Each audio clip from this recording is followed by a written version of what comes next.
Chapter number 5 અવયવ અને અવયવીના ગુણધર્મ. અવયવ અને અવયવીના ગુણધર્મ. અવયવ. અવયવ કોને કહે?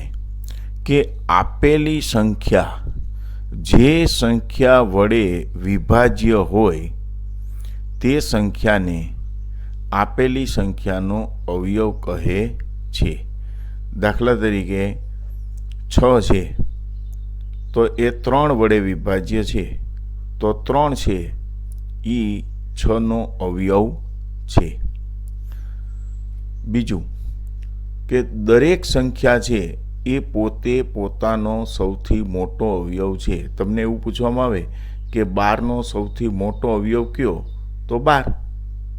અને 17નો સૌથી મોટો અવયવ કયો? તો 17. દરેક સંખ્યા જે સંખ્યા આપેલી હોય એ પોતાનો મોટામાં મોટો અવયવ છે. ત્રીજું છે કે એક સિવાય, જો બરાબર યાદ રાખજો, એક સિવાય દરેક સંખ્યાને ઓછામાં ઓછા 2 અવયવ હોય. એક સિવાય કોઈ પણ સંખ્યા હોય, માનો કે 3 હોય તો 3ને ઓછામાં ઓછા 2 અવયવ તો હોય. ક્યાં ક્યાં? એક તો 1 અને બીજો એ સંખ્યા પોતે. આ 2 અવયવ તો આપેલા જ હોય છે.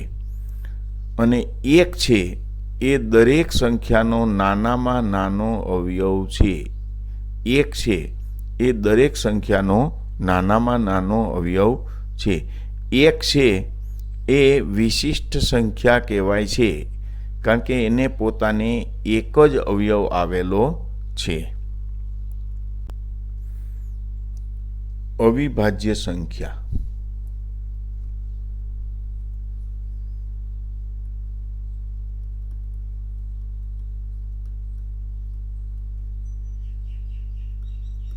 અવિભાજ્ય સંખ્યા કોને કહેવાય?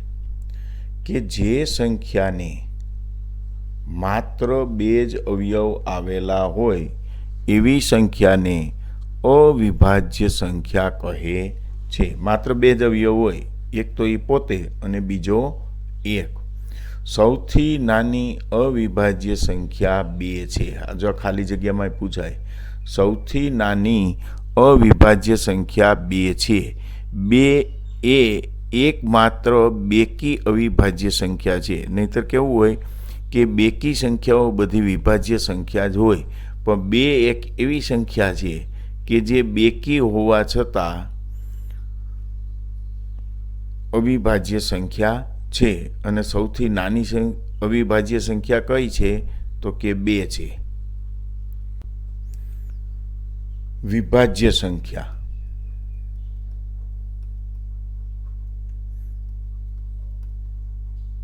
વિભાજ્ય સંખ્યા કેને કહેવાય? કે જે સંખ્યાને 2 થી વધારે અવયવો હોય, જે સંખ્યાને 2 થી વધારે અવયવો હોય તેવી સંખ્યા હોય એને વિભાજ્ય સંખ્યા કહે છે. હવે જો સૌથી નાની વિભાજ્ય સંખ્યા કેટલી છે? કઈ છે? 4 છે. સૌથી નાની વિભાજ્ય સંખ્યા 4 છે. એકના અવયવની સંખ્યા 1 જ છે. એકના અવયવની સંખ્યા કેટલી છે? 1 જ. આથી 1ને વિભાજ્ય કે અવિભાજ્ય સંખ્યામાં સમાવેશ થતો નથી. તેથી 1 છે એ વિશિષ્ટ સંખ્યા છે. હવે જો આપણે વાત થઈ કે ભાઈ અવિભાજ્ય સંખ્યા કેને કહેવાય? તો કે 2 અવયવ આવેલા હોય, એક તો 1 અને એ સંખ્યા પોતે. બરાબર. પણ 1 એવો છે કે એને એક જ અવયવ આવેલો છે, 1. તેથી આ સંખ્યા છે 1, એને વિભાજ્ય કે અવિભાજ્ય શેમાંય એનો સમાવેશ થતો નથી. અને 1 છે એ વિશિષ્ટ સંખ્યા છે. સૌથી નાની વિભાજ્ય સંખ્યા કઈ? તો કે 4. અને સૌથી નાની અવિભાજ્ય સંખ્યા કઈ? તો 2. અવયવી એટલે આમ તો એને ગુણક કહેવાય, મલ્ટિપલ. આપેલી સંખ્યા વડે વિભાજ્ય હોય તેવી સંખ્યાઓને આપેલી સંખ્યાનો અવયવી કહેવાય. તમને એમ કહે કે 3ના અવયવી ક્યાં છે, તો 3ના અવયવી ક્યાં થાય, તો 6, 9, 3 ચોક 12, 3 પંચા 15, આ બધા એના અવયવી ગણાય. બરાબર. અને અવયવીની સંખ્યા છે, અવયવીની સંખ્યા જે છે, અવયવીની સંખ્યા એ અનંત છે.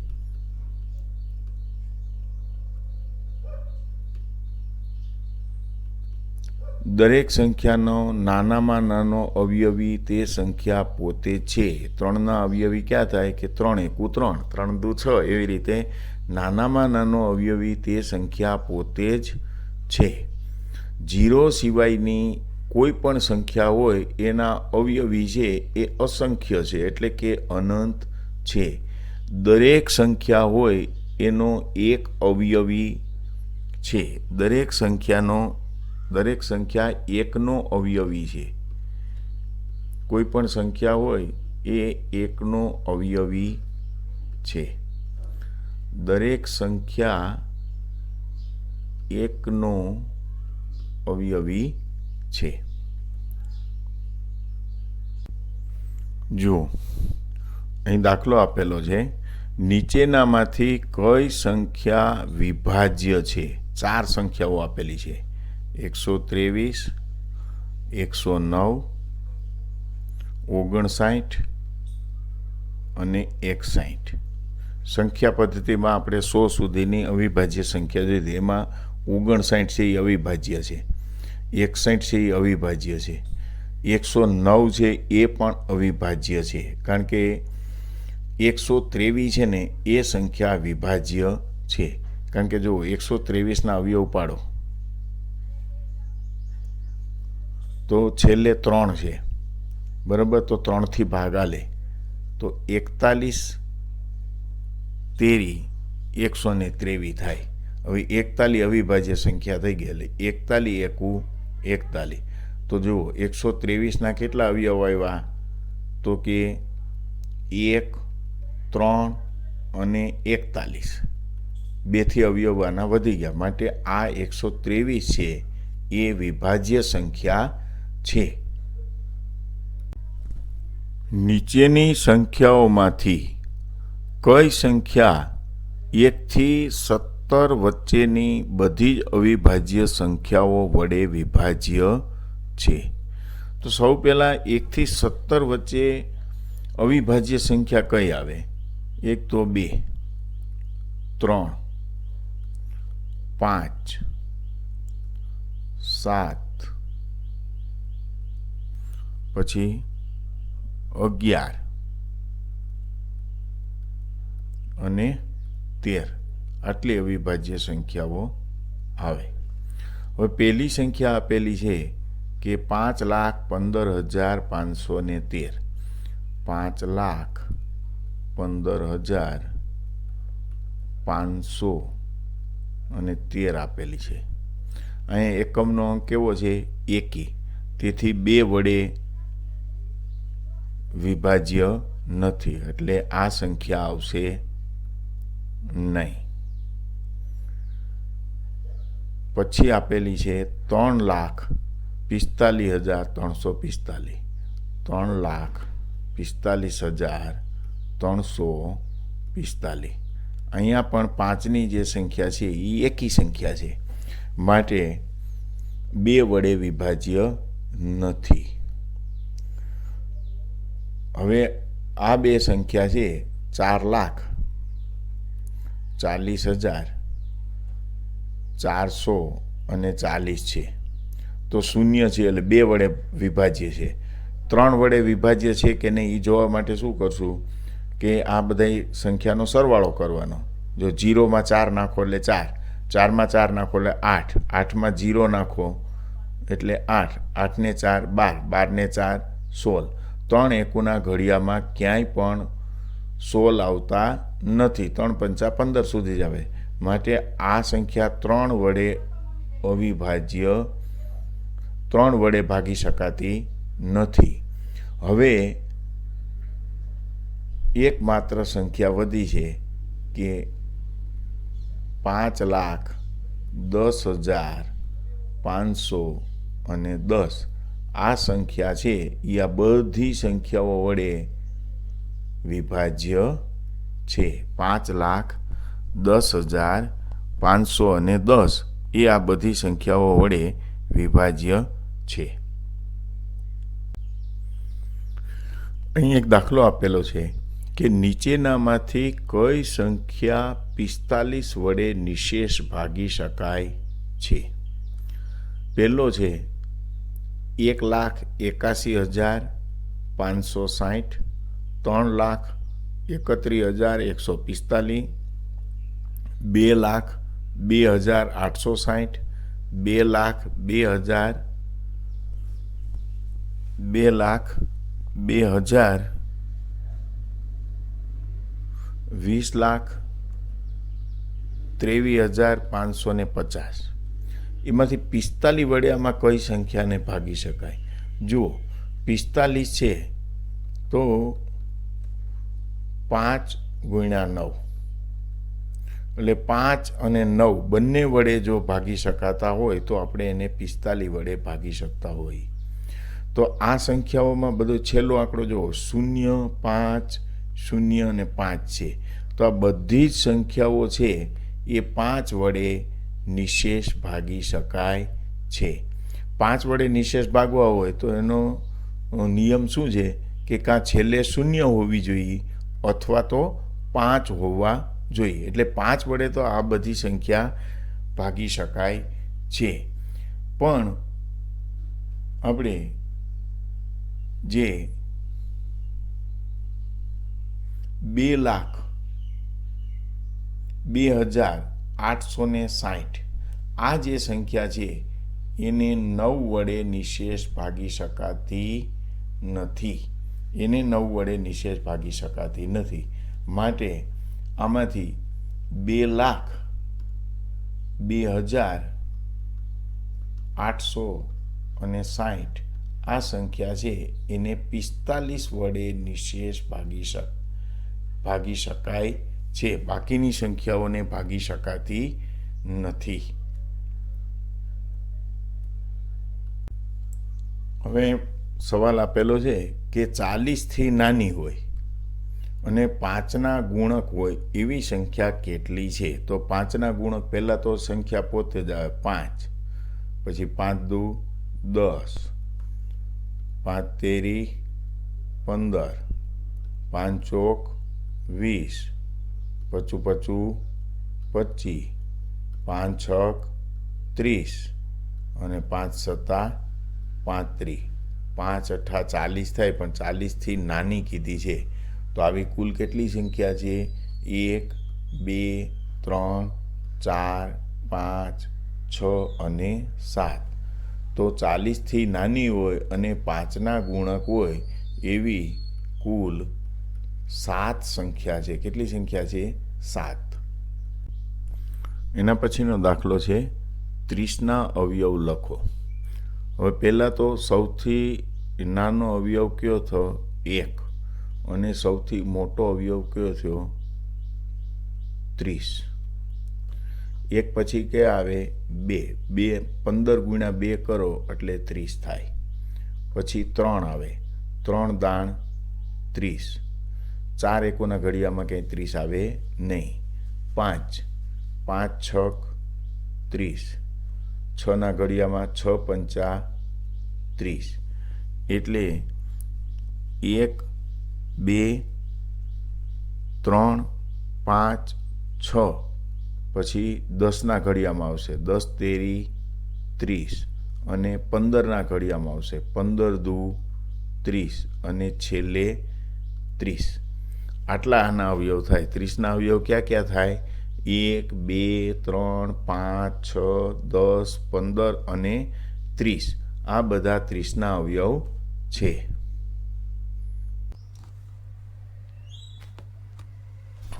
બાર અને 15ના સામાન્ય અવયવ ક્યાં છે? પહેલાં તો 12ના અવયવ જુઓ. તો 12ના અવયવ ક્યાં થશે કે 12ના અવયવ પાડો.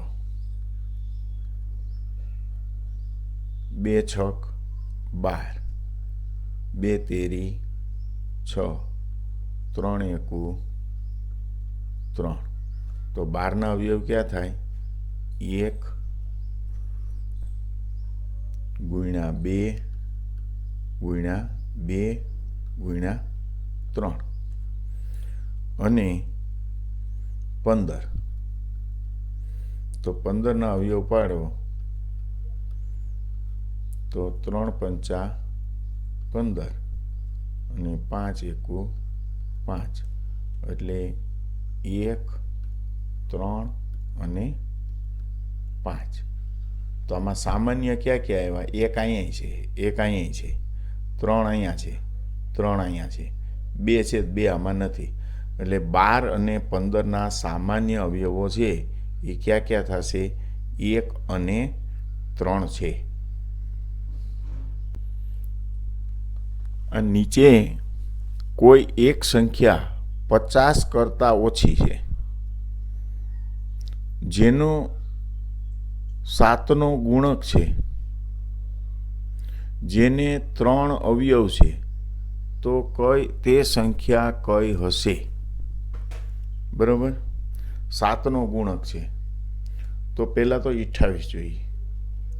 28 છે તો 28ના અવયવ પાડો તો ક્યાં ક્યાં થશે? પહેલાં તો 1 હોય, પછી 2, 14 દુ 28, પછી 2 ગુણ્યા 7, 42ના અવયવ પાડો તો 42ના અવયવ પાડો તો 1, 2, 3 અને 7. ત્યાર પછી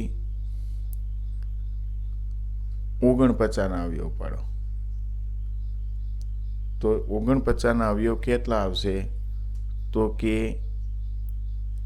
1 ગુણ્યા 7 ગુણ્યા 7 અને 70ના અવયવ પાડો.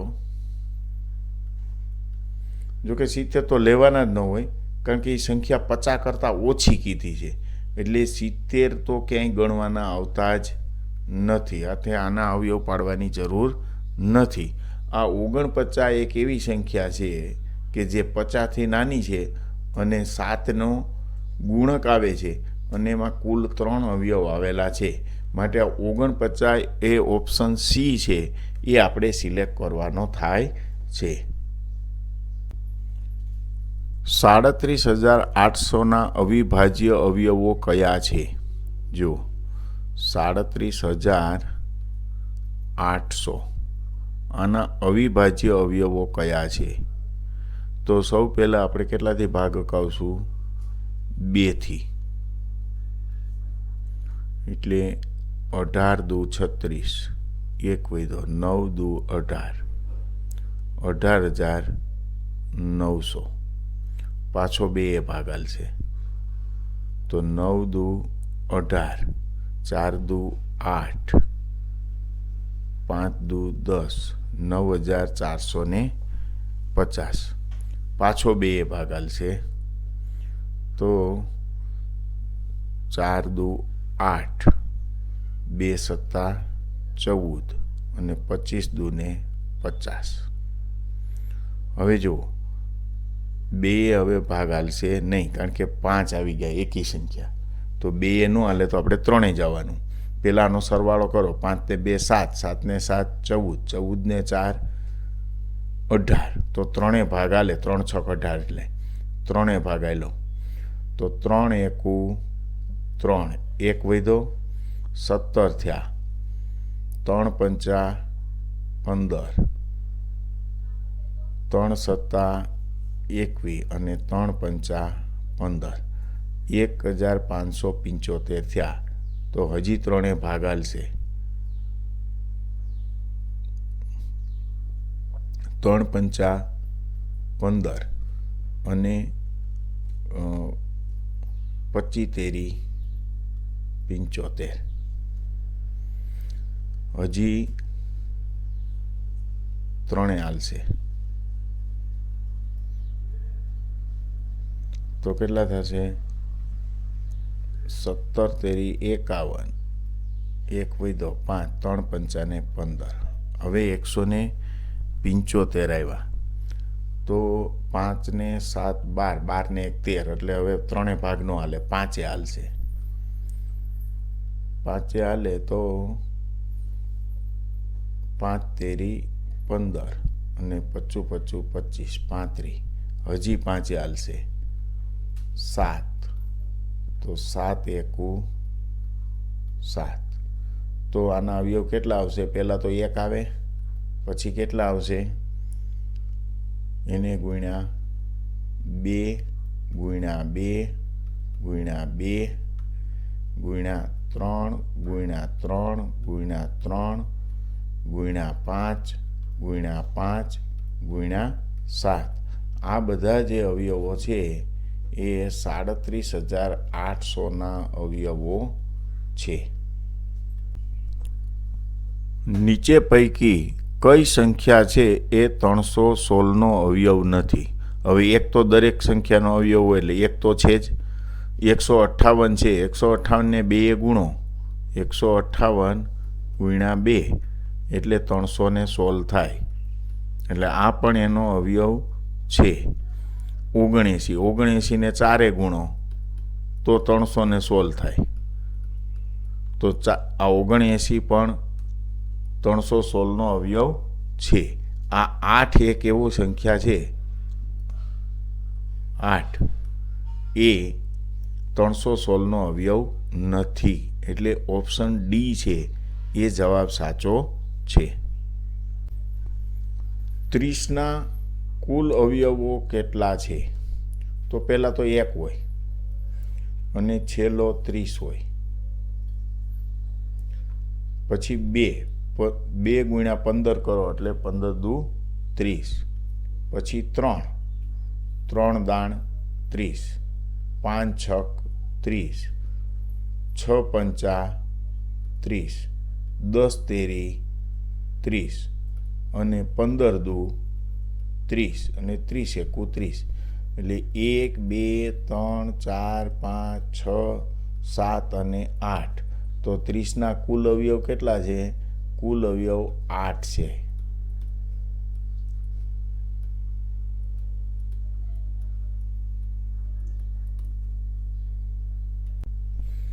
પિસ્તાલીસના અવયવો કયા છે? પહેલાં તો 1 હોય, પછી 45 એટલે 5 બેકી સંખ્યા છે, ઓલી એકી સંખ્યા છે એટલે 2 હોઈ શકે નહીં. 15 તેરી 45, પછી 5 નવા 45, પછી 9 પંચા 45, પછી આવશે 15 તેરી 45 અને છેલ્લે 45 એકુ 45.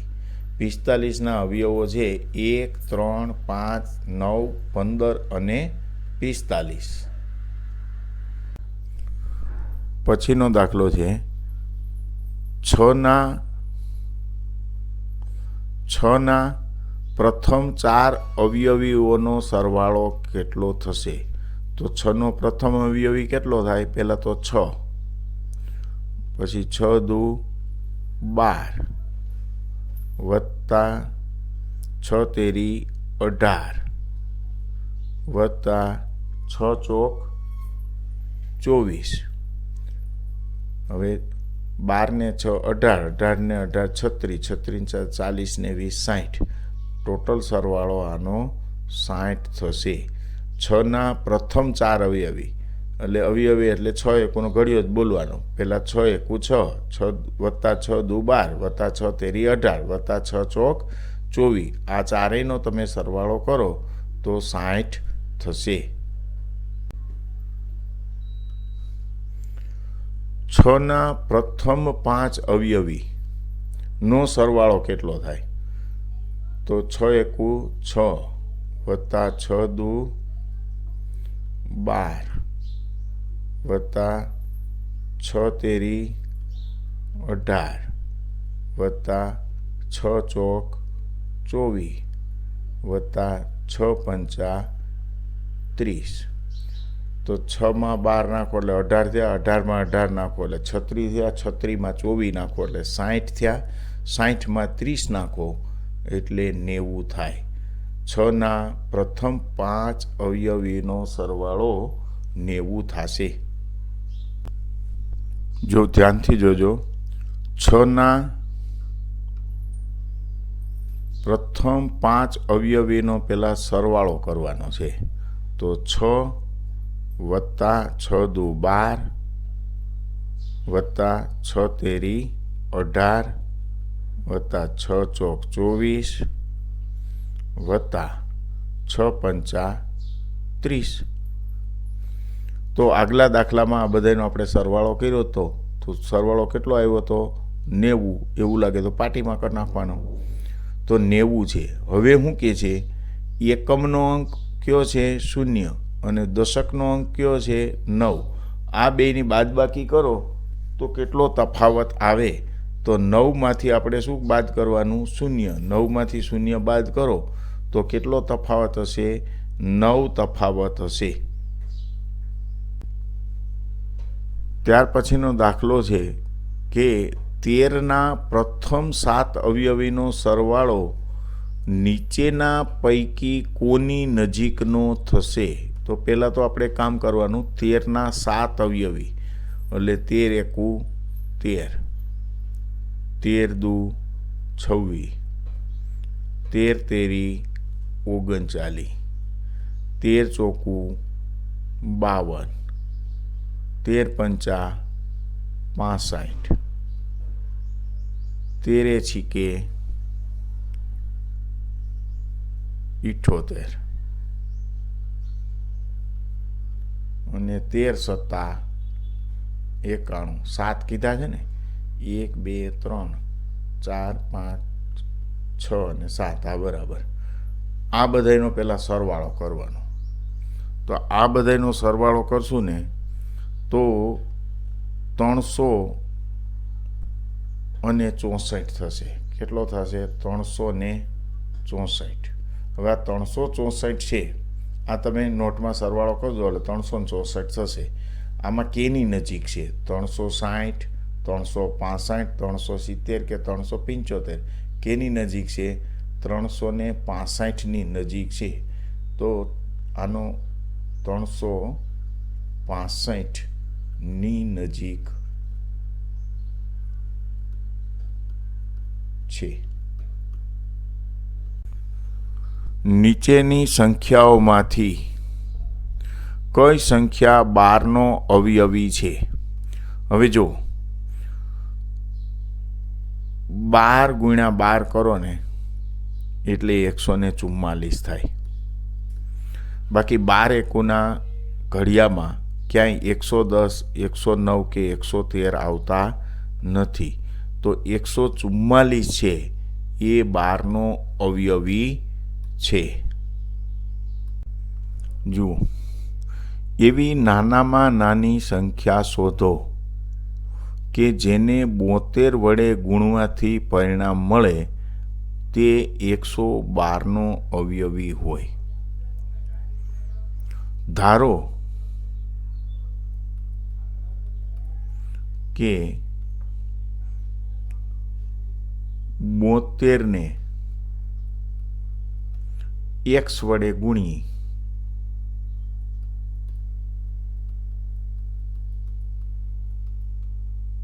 x વડે ગુણવાથી જે પરિણામ મળે